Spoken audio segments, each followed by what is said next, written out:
जनभेरी news की स्वागतम। Bulletin లో ముందుగా హెడ్లైన్స్।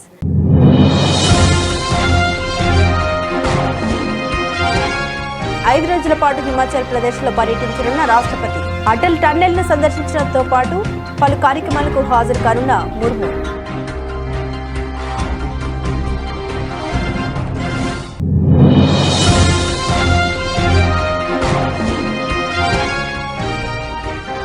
టీఎంసీ అధికారంలో ఉన్నంత కాలం బెంగాల్లో మహిళలకు రక్షణ ఉండదు। మమతా సర్కార్పై నిప్పుడు జరిగిన ప్రధాని మోదీ।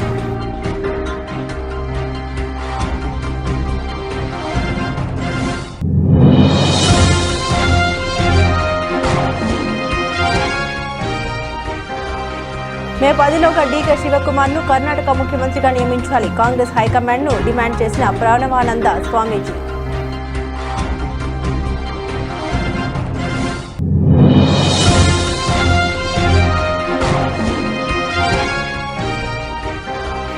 జనగణనతో సంక్షేమ పథకాలు ఆగవు, ప్రజలకు కేంద్ర మంత్రి కిషన్ రెడ్డి భరోసా।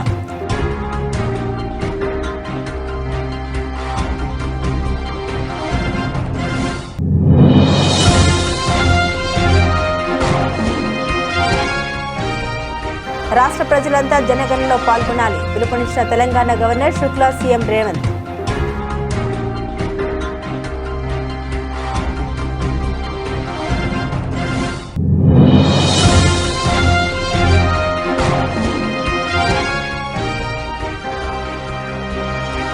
శేషాచలం అడవుల్లో భారీ అగ్ని ప్రమాదం, అదుపులోకి తెచ్చిన అధికారులు।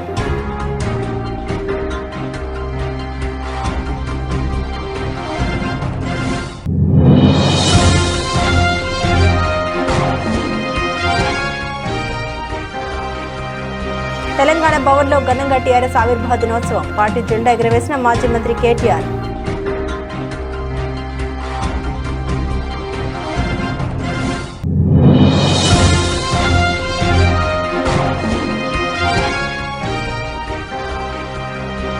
ఇప్పటికీ వ్యవసాయం దండగానే ఆలోచనతోనే చంద్రబాబు పాలన, ప్రభుత్వంపై మాజీ మంత్రి కాకని గోవర్ధన్ రెడ్డి విమర్శలు।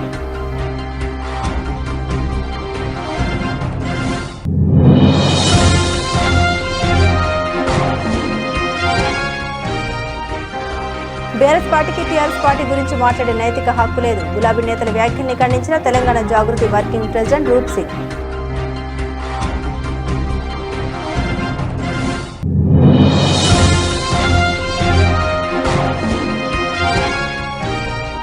పెట్రోల్ డీజిల్ కొరతతో అల్లాడుతున్న ఏపీ, అయినా పట్టని 45 ఇయర్స్ ఇండస్ట్రీ చంద్రబాబు అంటూ మాజీ మంత్రి పేర్ని నాని ధ్వజం।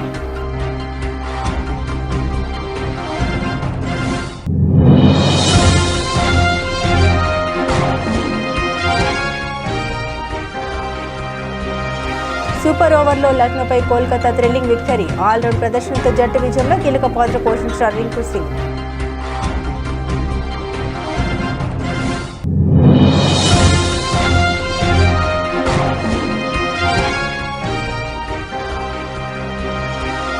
స్టాక్ మార్కెట్లకు శుభారంభం, లాభాల సెన్సెక్స్ నిఫ్టీ।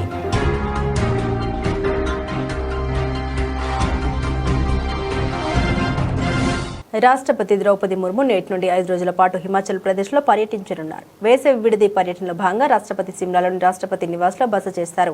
తన పర్యటనలో భాగంగా ఆమె అటల్ టన్నెల్ను సందర్శించడంతో పాటు కృషి విశ్వవిద్యాలయ స్నాతకోత్సవం ఆర్మీ ట్రైనింగ్ కమాండ్ కార్యక్రమాల్లో పాల్గొననున్నారు। ఏప్రిల్ 30న ఆమె రాష్ట్రపతి నివాస్లో ఎట్ హోమ్ విందును ఏర్పాటు చేయనున్నారు। మే 1న రాష్ట్రపతి ఢిల్లీకి బయలుదేరే ముందు షిమ్లాలోని ఆర్మీ ట్రైనింగ్ కమాండర్ను సందర్శిస్తారు। తృణమూల్ కాంగ్రెస్ పార్టీ అధికారంలో ఉన్నంత కాలం పశ్చిమ బెంగాల్లో మహిళలకు రక్షణ ఉండదని ప్రధాని మోదీ అన్నారు। స్త్రీలను హింసించే గూండాలకు ఆ పార్టీ అండగా నిలుస్తుందని విమర్శించారు। అందుకే రాష్ట్ర ప్రజలు మార్పు కోరుకుంటున్నారని ప్రధాని వ్యాఖ్యానించారు। ఈసారి ఎన్నికల్లో బీజేపీని గెలిపిస్తే మహా జంగిల్ రాజ్ నుండి రక్షణ కల్పిస్తామని తెలిపారు। మహిళల రక్షణ గురించి తాము ఆలోచిస్తాం కాబట్టి ఆర్జికల్ మృతురాలి తల్లికి తమ పార్టీ అభ్యర్థిగా ఎన్నికల టికెట్ ఇచ్చామని తెలిపారు। బెంగాల్లో తమ అధికారంలోకి వచ్చిన వెంటనే మహిళలపై దారుణాలకు పాల్పడిన నిందితుల్ని న్యాయస్థానం ముందు నిలబెడతామని తెలిపారు। బంగాల్లో జరిగిన ఓ బహిరంగ సభలో ప్రధాని ఈ వ్యాఖ్యలు చేశారు। हुगली नदी के आसपास की ये पूरी बेल्ट अंग्रेजों के जमाने में भी रोजगार, व्यापार, कारोबार के लिए जानी जाती थी, लेकिन टीएमसी के महाजंगल राज ने इस क्षेत्र को बहुत पीछे धकेल दिया। आप याद कीजिए साथियों, टीएमसी ने क्या क्या सपने दिखाए थे। 10 लाख लघु उद्योग की बात कही थी, 2000 बड़े उद्योग की बात कही थी, हर जिले में मेगा फूड पार्क की बातें कही थी, पोर्ट का विस्तार, न जाने कितने कितने वादे किए थे। लेकिन साथियों, ये सारे वायदे सिर्फ और सिर्फ महाझूठ ही निकले हैं। हालात ये है कि टीएमसी ने 15 साल में किसानों को आत्महत्या करने के लिए छोड़ दिया, श्रमिकों को कहीं का नहीं छोड़ा और युवाओं को पलायन के लिए मजबूर कर दिया। हालत यह है कि यहां कई सारी जूट मिलें और प्लांट बंद पड़े हैं। साथियों, दशकों पहले जब भारत में सिर्फ एम्बेसडर कार बनती थी तो उसका कारखाना यहां उत्तरपाड़ा में था। आज स्थिति ये है कि भारत इलेक्ट्रिक व्हीकल बना रहा है, दुनिया को एक्सपोर्ट कर रहा है। మే 10లోగా డీకే శివకుమార్ను ముఖ్యమంత్రిగా నియమించాలని కాంగ్రెస్ హైకమాండ్ను ఆర్య ఈడీగా కేంద్ర సమితి అధ్యక్షుడు ప్రణవానంద స్వామీజీ కోరారు. ఆలస్యమైతే ఢిల్లీ వాసులను సంప్రదిస్తామని హెచ్చరించారు. We are demanding as soon as possible make DK Shivakumar become the Karnataka Chief Minister. Because he was waiting last 6 months. The High Command is saying after Yugadi, after that Pancharajya election, 5 states election, then Magara Sankranti, this all finished now, all done. So why the waiting High Command, Congress High Command? So this is the insulting for that DK Shivakumar and the Hokalinga community. So we are demanding immediately High Command take the decision. Immediately, that is not late, already late. Because last 3 years completed, maybe after 1 month or 20 days, maybe 3 years completed Siddaramaiah ji. So Siddaramaiah ji also the backward leader, that is okay, expectable. But not only one leader in Karnataka state, DK Shivakumar ji also, it is also done mighty work for the backward community, state-wise. You see the DK Shivakumar go to one place, one district place. That place is coming 100% Congress workers, Congress leaders, not coming that caste leaders, caste people. But some Congress, Siddaramaiah ji and another leaders going, the community people is coming. But DK is a cutter Congress worker. His loss, his time, health, money, everything is dedicated for the Congress party. I think maybe 6 years back. దేశ అభివృద్ధికి జనాభా గణన అత్యంత కీలకమని ప్రజలు ఎలాంటి అపోహలకు తావివ్వకుండా తమ వివరాలను నమోదు చేయాలని కేంద్ర బొగ్గు గనుల శాఖ మంత్రి జి కిషన్ రెడ్డి పిలుపునిచ్చారు. జనాభా గణనలో సరైన వివరాలు ఇస్తే సంక్షేమ పథకాలు ఆగిపోదనే ప్రచారాన్ని నమ్మవద్దని, ప్రజలు ఇచ్చే ప్రతి సమాచారం అత్యంత గోప్యంగా ఉంటుందని ఆయన స్పష్టం చేశారు. హైదరాబాద్లోని దిల్కుషా గెస్ట్ హౌస్లో నిన్న తన వివరాలు స్వయంగా ఆన్లైన్లో నమోదు చేసి 2027 జనాభా గణన స్వీయ నమోదు ప్రక్రియను కిషన్ రెడ్డి ప్రారంభించారు. ఈ సందర్భంగా ఆయన మాట్లాడారు. ఏ ప్రాంతంలో ఎలాంటి అవసరాలు ఉన్నాయి, ఉపాధి అవకాశాలు ఎక్కడ కల్పించాలనే స్పష్టత కోసమే ఈ వివరాలు సేకరిస్తాం తప్ప పథకాల కోత కాదని భరోసా ఇచ్చారు. మనము టార్గెట్ పెట్టుకుంటున్నాం, వచ్చే 2047లో భారతదేశానికి స్వాతంత్రం వచ్చి 100 సంవత్సరాలు జరుగుతుంది. ఆ 100 సంవత్సరాల పండుగ వరకు మన దేశం ఒక డెవలప్డ్ కంట్రీగా, ఒక అభివృద్ధి చెందిన దేశంగా, ఒక వికసిత్ భారత్గా భారతదేశం రావాలని కోరుకుంటున్నాం. కాబట్టి ఇప్పుడు జరిగేటువంటి జనాభా సేకరణ మరి డెవలప్డ్ కంట్రీగా ఎమర్జ్ కావడానికి కావలసినటువంటి కార్యాచరణ ప్రణాళిక రూపొందించడానికి ఎంతో ఉపయోగపడుతుంది. కాబట్టి ప్రజలందరూ దారిద్ర్యరేఖకు పైకి తీసుకురావాలి, అందరికీ ఉపాధి అవకాశాలు కల్పించాలి, మరి అన్ని ప్రాంతాలకు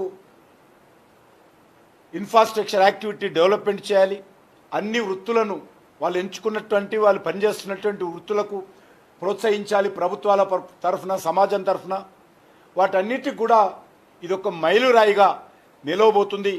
కాబట్టి ఇది దృష్టిలో పెట్టుకోవాలి. ఈ యొక్క వికసిత్ భారత్ జాతీయ ప్రయాణంలో ప్రతి ఇల్లు ప్రతి వ్యక్తి భాగస్వాములు కావాల్సిందిగా నేను పిలుపునిస్తా ఉన్నాను. ముఖ్యంగా మరి ఖచ్చితమైనటువంటి సమాచారం ఉంటే దాని ఆధారంగా ఖచ్చితమైనటువంటి సమగ్ర ప్రణాళిక మనం రూపొందించడానికి అవకాశం ఉంటుంది. కాబట్టి ఇది దానికి మాత్రమే ఉపయోగపడుతుంది. కాబట్టి అది ఆలోచన చేయాల్సిందే కోరుతున్నాను.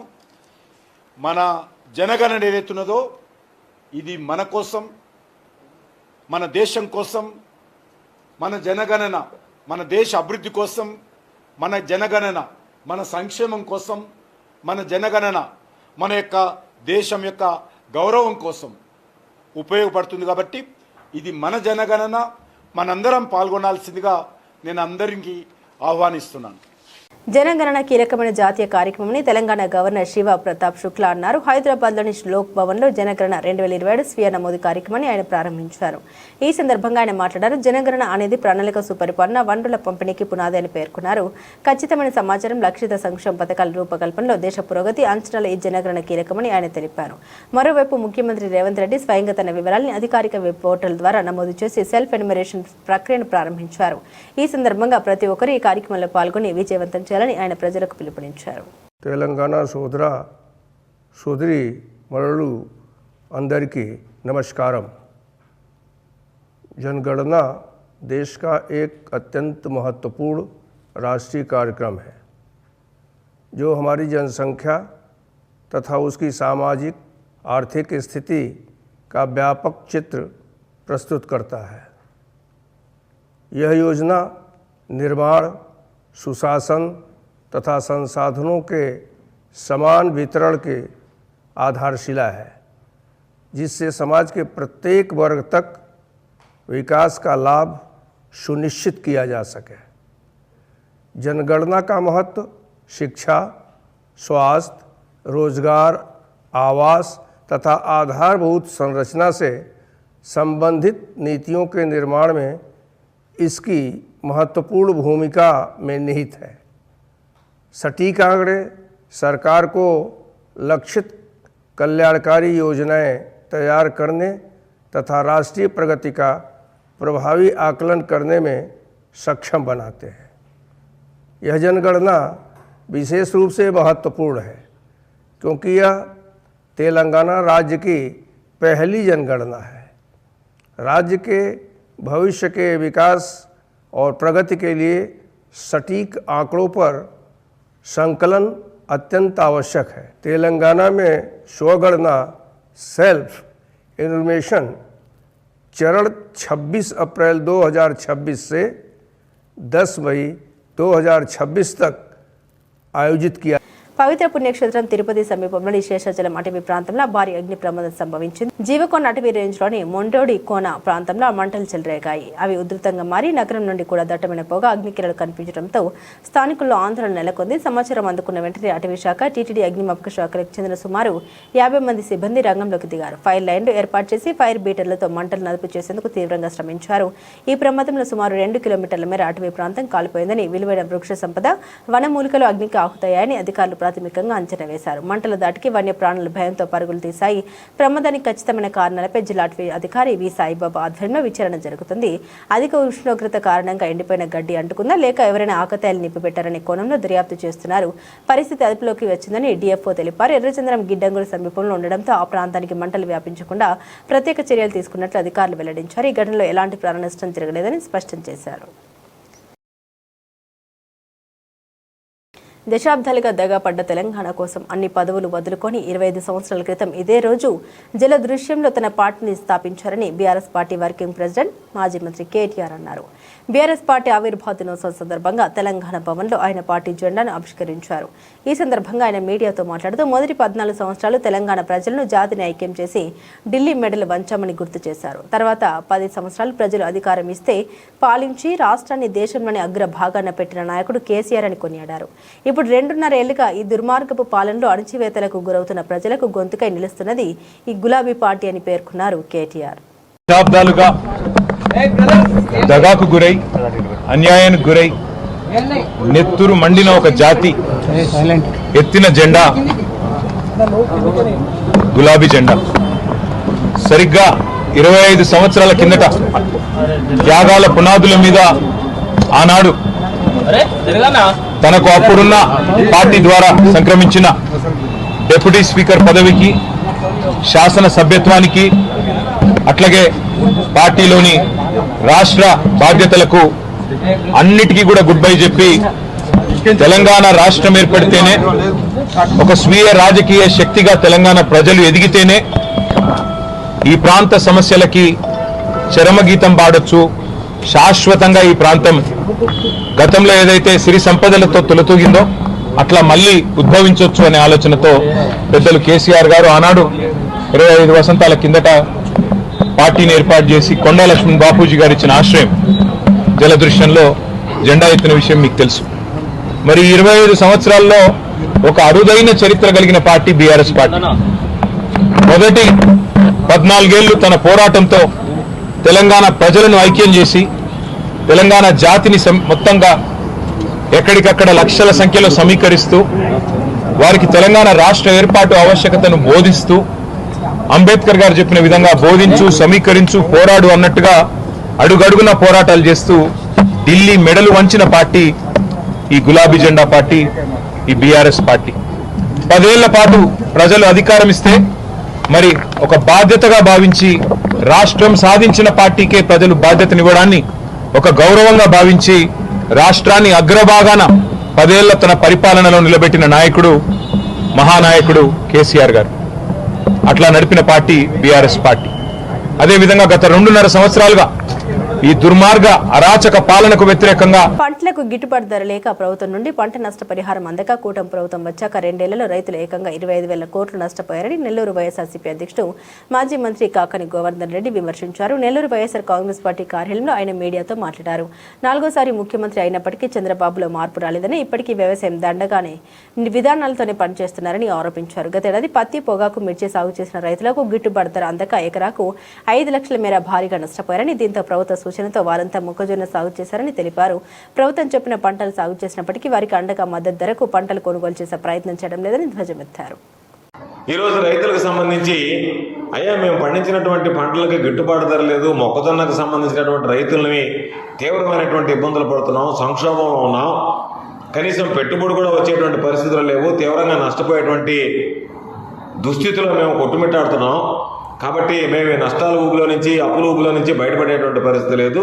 చంద్రబాబు నాయుడు వచ్చిన తర్వాత గత 3 సంవత్సరాలుగా పంటల చేతికొస్తే ప్రతి సంవత్సరం నష్టం తప్ప లాభం వచ్చేటువంటి పరిస్థితి లేదు. ఈ 2 సంవత్సరాలలో ఎప్పుడు పంట చేతికొచ్చినా సరే ప్రతి సంవత్సరం లక్షలలో రైతులు నష్టపోతున్నారు తప్ప రైతుల గురించి ఆలోచన చేయడం, రైతులకు సంబంధించి కనీస మద్దతు ధర ఇచ్చేటువంటి పరిస్థితి లేదు. చంద్రబాబు నాయుడు చేస్తున్నటువంటి నిర్వాహకం ఏంటంటే కనీస మద్దతు ధర ప్రకటించిన తర్వాత కేంద్ర ప్రభుత్వానికి లేఖలు రాయడం, కేంద్ర ప్రభుత్వానికి లేఖలు రాసి దీనికి సంబంధించి మీరే కొనుగోలు చేయండి, మీరు ముందుకు రండి, మా రైతులను ఆదుకోండి అని చెప్పి మొసలి కన్నీరు కారుస్తూ తాను రైతుల పక్షాన నిలబడి కేంద్ర ప్రభుత్వాన్ని అర్థించినట్టుగా నాటకాలు ఆడుతున్నాడు తప్ప రైతులను ఆదుకోవాలనేటువంటి కనీస ఆలోచన చేయకపోవడం నిజంగా దురదృష్టకరమైనటువంటి పరిణామం. ఒక పక్క రైతులకు సంబంధించినటువంటి వాళ్ళ రోదన గుండెలు పిండేస్తున్నా సరే చంద్రబాబు నాయుడికి చీమ కుట్టినట్టైనా లేకుండా చంద్రబాబు నాయుడు ఎంతసేపటికి అమరావతినో, బిజినెస్ అనో, క్వాంటమ్ వ్యాలీలను రకరకాలైనటువంటి మాటలు, రకరకాలైనటువంటి కథలు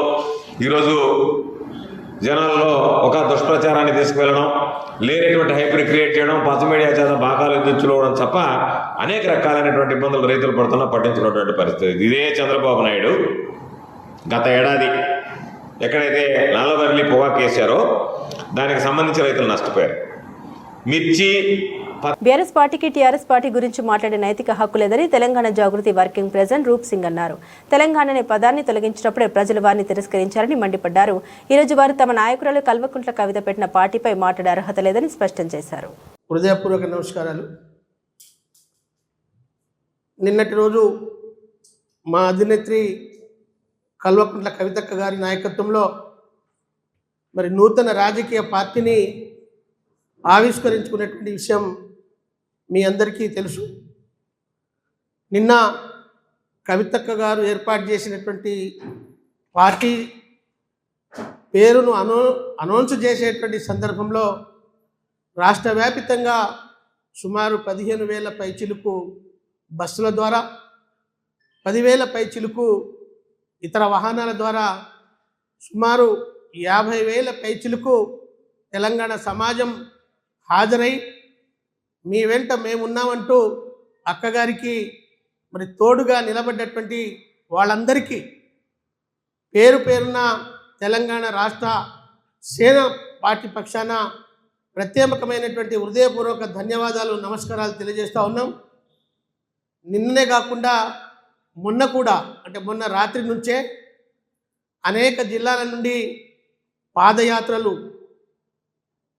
అలాగే ఎడ్ల బండ్ల యాత్రలు, అదేవిధంగా ట్రాక్టర్ ర్యాలీలు, రకరకాల వినూత్నమైనటువంటి ప్రదర్శనతో పాటు ముందు రోజే వందలాది మంది, వేలాది మంది అనేక జిల్లాల నుంచి వచ్చి నిన్న ఆ పార్టీ కార్యక్రమంలో పాల్గొని అక్కగారి తోడుగా నిలబడ్డటువంటి వారందరికీ కూడా పేరు పేరున మరోసారి హృదయపూర్వక ధన్యవాదాలు తెలియజేస్తూ ఉన్నాం.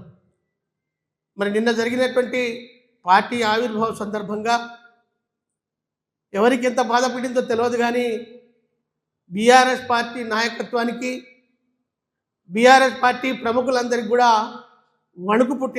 రాష్ట్రంలో వాహనదారులు గత 3 రోజులుగా పెట్రోల్, డీజిల్ దొరక్క బంకుల వద్ద క్యూలు కడుతున్నారని, సరుకుల రవాణా నిలిచిపోయిందని, కూలీలు పనులు లేక ఇబ్బందులు పడుతున్నారని, ఆయన 45 ఏళ్ల ఇండస్ట్రీ అని చెప్పుకునే చంద్రబాబు మాత్రం మొద్దు నిద్రపోతున్నారని వైఎస్ఆర్సీపీ నేత మాజీ మంత్రి పేర్ని వెంకటరామయ్య మచిలీపట్నంలో ఏర్పాటు చేసిన ప్రెస్ మీట్లో ధ్వజమెత్తారు. కేంద్రం తమ చేతిలో ఉందని చెప్పుకునే చంద్రబాబు దాన్ని రాష్ట్రాన్ని చమురు ఇబ్బందుల నుండి గట్టెక్కించడానికి ఎందుకు వాడడం లేదని పేర్ని నాని ప్రశ్నించారు. వీళ్ళ వల్ల సింగపూర్ చెడిపోకుండా ఉంటే చాలు. వ్యవసాయం లేదు చోట వ్యవసాయ మంత్రి వెళ్తాడు, పరిశ్రమలు ఎట్టా పెట్టాలో ట్రైనింగ్కి వెళ్తారు, పరిశ్రమల శాఖ మంత్రి ఉండరు. రోడ్లు వేస్తారంట, మున్సిపాలిటీలో ₹1 గ్రాంట్ ఇవ్వరు రోడ్లకి. ఈ 2 ఏళ్లలో 24 మాసాల్లో ₹1 R&Bకి కానీ లేదా మున్సిపాలిటీకి కానీ ₹1 రోడ్లకి శాంక్షన్ ఎవరు. ఇంకా ఇక్కడ ఏమో డబ్బులు ఎవరు, నిధులు ఉండవు. ఇక్కడ అప్పుల కుప్ప. ట్రైనింగ్కి వెళ్తారండి. ఏం ట్రైనింగ్ గురించి ఏం బోడబోడుతారు వచ్చి? ఇంకా ఆమోదం తప్పితే, ఆంధ్ర రాష్ట్ర ప్రజలకి ఆమోదం తప్పితే మామూలు పెళ్లికి సూట్ వేస్తారు, ఇక మళ్ళీ ఎప్పుడు వేయరు. అవన్నీ ఇట్లాంటి అప్పుడు తీసి మళ్ళీ ఆ కోర్టు సూటు బూట్ వేయటానికి ఇంట్లో కొడుక్కో కూతురుకో పెళ్లికో వేస్తారు. ఇక్కడ దాకా కోర్టు గీటేసి ఆ రోజు అందరికి చుట్టాలందరినీ మిస్ చేసి ఆ కోర్టులన్నీ అక్కడ ఇచ్చుకుంటాకి తప్పితే, వీళ్ళకి ఆ బొలపాటును తెచ్చుకుంటాకి తప్పితే ఈ రాష్ట్రానికి ఉపయోగం ఏంటి? రోజుల్లో గంజాయి ఆపుతా ఉన్నారు. భారతదేశానికి అది ప్రపంచానికి గంజాయి ఇక్కడి నుంచి వెళ్తుందని చెప్తున్నారు. గంజాయి సిగరెట్లో తాగేది బదులు చాక్లెట్లోకి వచ్చింది 100 రోజులు దాటిన కాడి నుంచి. 6 నెలల్లో గోతులు పుడుతా ఉన్నారు. ఊరికినే టూత్ పాలిష్ కింద కొన్ని రోడ్లు గోతులు కప్పెట్టారు, మళ్ళీ ఆ గోతులు ఇంకా పెద్ద ఇంత కనపడినాయి. ఎక్కడ ఏ అన్న ఇంకేమనంటే పల్లెటూళ్ళకి వేసే రోడ్లకి టోల్ గేట్ పెడతామని చంద్రబాబు నాయుడు గారు చెప్తారు. వీళ్ళ వల్ల సింగపూర్లో పోలీసు వ్యవస్థ చెడిపోవటం, వీళ్ళ వల్ల వ్యవసాయం లేని చోట వ్యవసాయ శాఖ మంత్రి వెళ్ళి నేర్చుకొస్తాడు. అక్కడికి వెళ్ళి సింగపూర్లో వ్యవసాయమే లేదు, వ్యవసాయం నేర్చుకొస్తారు ఈయనకి. అక్కడికి వెళ్ళి వచ్చాక వీళ్ళందరికీ మీడియా వాళ్ళందరూ కూర్చోబెట్టి ఏం నేర్చుకొచ్చావో చెప్పమంటే అసలు మామూలుగా డొక్క బయలుపోద్ది వీళ్ళందరిది. ఐపీఎల్ 2026లో కోల్కతా నైట్ రైడర్స్ ను ఒంటి చేత్తో నడిపిస్తున్న రింకు సింగ్ మరోసారి తన విశ్వరూపం ప్రదర్శించారు. ఓటమి అంచున నిలిచిన జట్టును తన అసాధారణ పోరాటంతో గెలుపు తీరాలకు చేర్చాడు. లక్నో వేదికగా ఆదివారం జరిగినటువంటి ఉత్కంఠభరిత మ్యాచ్లో లక్నో సూపర్ జైంట్స్ పై సూపర్ ఓవర్లో కోల్కతా నైట్ రైడర్స్ అద్భుత విజయం సాధించింది. బ్యాటింగ్లో అజేయంగా 83 పరుగులు, ఫీల్డింగ్లో 4 క్యాచ్లు, సూపర్ ఓవర్లో కీలక క్యాచ్ విజయం కోసం చక్కటి 4తో రింకు సింగ్ ఈ మ్యాచ్లో 1 మ్యాన్ ఆర్మీలో నిలిచాడు. మొదటి బ్యాటింగ్ చేసిన Kolkata knight riders Lucknow bowler Mohin Khan దాటికి కుదేలైంది. కోల్కతా 20 ఓవర్లలో 7 వికెట్లకు 155 పరుగుల గౌరవప్రదమైన స్కోర్లు చేయగలిగింది. 156 పరుగుల లక్ష్యంతో బరిలోకి దిగిన లక్నోకు ఆరంభంలోనే ఎదురు దెబ్బ తగిలింది. ఆఖరి ఓవర్లో లక్నో విజయానికి 17 పరుగులు అవసరం అవ్వక కార్తిక్ త్యాగి బౌలింగ్లో ఉత్కంఠ తారస్థాయికి చేరింది. చివరి బంతికి 7 పరుగులు కావాల్సిన సమయంలో మహమ్మద్ షమీ సిక్సర్ బాదడంతో మ్యాచ్ టై అయి సూపర్ ఓవర్కు దారితీసింది. సూపర్ ఓవర్లో స్పిన్నర్ సునీల్ నరైన్ 1 పరుగు మాత్రమే ఇచ్చి నికోలస్ పూరన్ మార్క్ రమ్లను అవుట్ చేశాడు. అనంతరం 2 పరుగుల లక్ష్యంతో బరిలోకి దిగిన కేకేఆర్ తరపున రింకు సింగ్ 4 కొట్టి జట్టుకు చిరస్మరణీయ విజయాన్ని అందించారు. ఈ ఓటమితో లక్నో వరుసగా 5వ పరాజయాన్ని మూటగట్టుకుని పాయింట్ల పట్టికలో అట్టడుగు స్థానానికి పడిపోయింది. అంతర్జాతీయ మార్కెట్ల నుండి అందిన సానుకూల సంకేతాలతో దేశీయ స్టాక్ మార్కెట్లు సోమవారం లాభాలతో ప్రారంభమయ్యాయి. ట్రేడింగ్ ఆరంభంలోని సూచీలు దాదాపు 0.6% మేర లాభపడ్డాయి. సెన్సెక్స్ 457 పాయింట్లు పెరిగి 77,121 వద్ద ట్రేడ్ అవుతుండగా నిఫ్టీ 150 పాయింట్లు లాభపడి 24,047 వద్ద కొనసాగుతుంది. Realty, pharma, IT, auto, banking షేర్లలో కొనుగోలు మద్దతు మార్కెట్లకు కలిసొచ్చింది. సెషన్ ఆరంభంలో నిఫ్టీ 47 పాయింట్ల లాభంతో 23,945 వద్ద, సెన్సెక్స్ 191 పాయింట్ల లాభంతో 76,856 వద్ద ట్రేడింగ్ మొదలుపెట్టాయి. రంగాల వారీగా చూస్తే కనుక Nifty, reality, pharma, IT, auto, PSU bank సూచీలు 2% వరకు లాభపడ్డాయి. అయితే Axis Bank, Shriram finance, Bajaj finance షేర్లు నష్టాలను చవిచూశాయి. మిడ్ క్యాప్, స్మాల్ క్యాప్ సూచీలు కూడా 1% వరకు పెరిగి మార్కెట్లో సానుకూల ధోరణి సూచించాయి. అస్థిరతను సూచించే ఇండియా విక్స్ 2% పైగా తగ్గి 19.24 వద్ద ఉంది.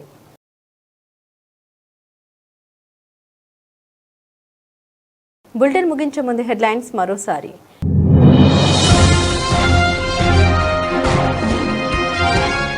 ఐదు రోజుల పాటు హిమాచల్ ప్రదేశ్లో పర్యటించనున్న రాష్ట్రపతి. అటల్ టన్నెల్ను సందర్శించడంతో పాటు పలు కార్యక్రమాలకు హాజరు కానున్న ముర్ము.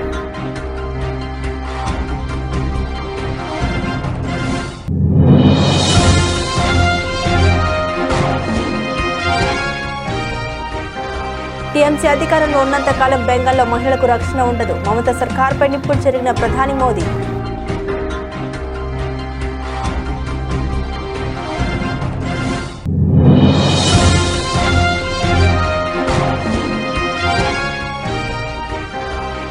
మే 10లోగా డీకే శివకుమార్ను కర్ణాటక ముఖ్యమంత్రిగా నియమించాలి. కాంగ్రెస్ హైకమాండ్ను డిమాండ్ చేసిన ప్రణవానంద స్వామీజీ.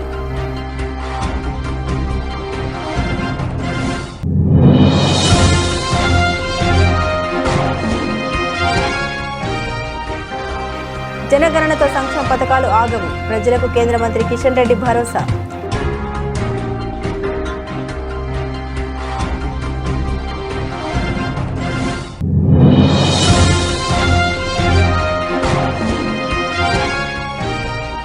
రాష్ట్ర ప్రజలంతా జనగణనలో పాల్గొనాలి. పిలుపునిచ్చిన తెలంగాణ గవర్నర్ శుక్లా, సీఎం రేవంత్.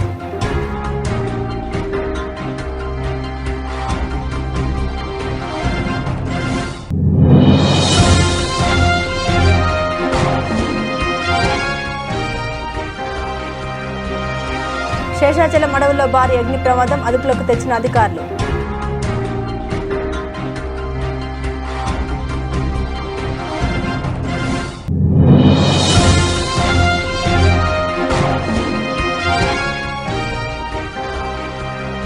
తెలంగాణ భవన్లో ఘనంగా టీఆర్ఎస్ ఆవిర్భావ దినోత్సవం. పార్టీ జెండా ఎగురవేసిన మాజీ మంత్రి కేటీఆర్.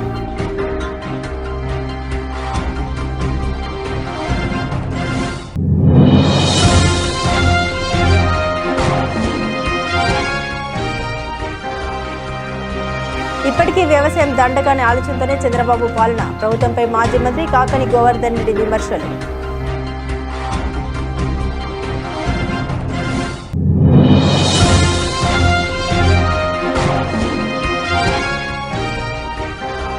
బీఆర్ఎస్ పార్టీకి టీఆర్ఎస్ పార్టీ గురించి మాట్లాడే నైతిక హక్కు లేదు. గులాబీ నేతల వ్యాఖ్యల్ని ఖండించిన తెలంగాణ జాగృతి వర్కింగ్ ప్రెసిడెంట్ రూప్ సింగ్.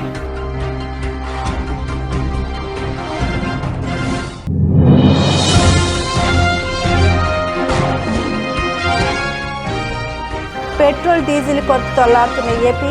అయినా పట్టని 45 ఇయర్స్ ఇండస్ట్రీ చంద్రబాబు అంటూ మాజీ మంత్రి పేర్ని నాని ధ్వజం.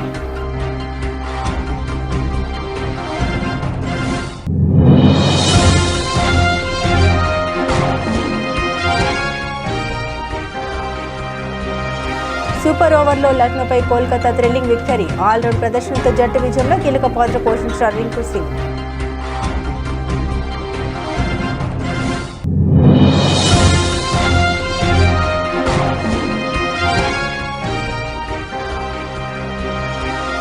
స్టాక్ మార్కెట్లకు శుభారంభం. లాభాల్లో సెన్సెక్స్, నిఫ్టీ.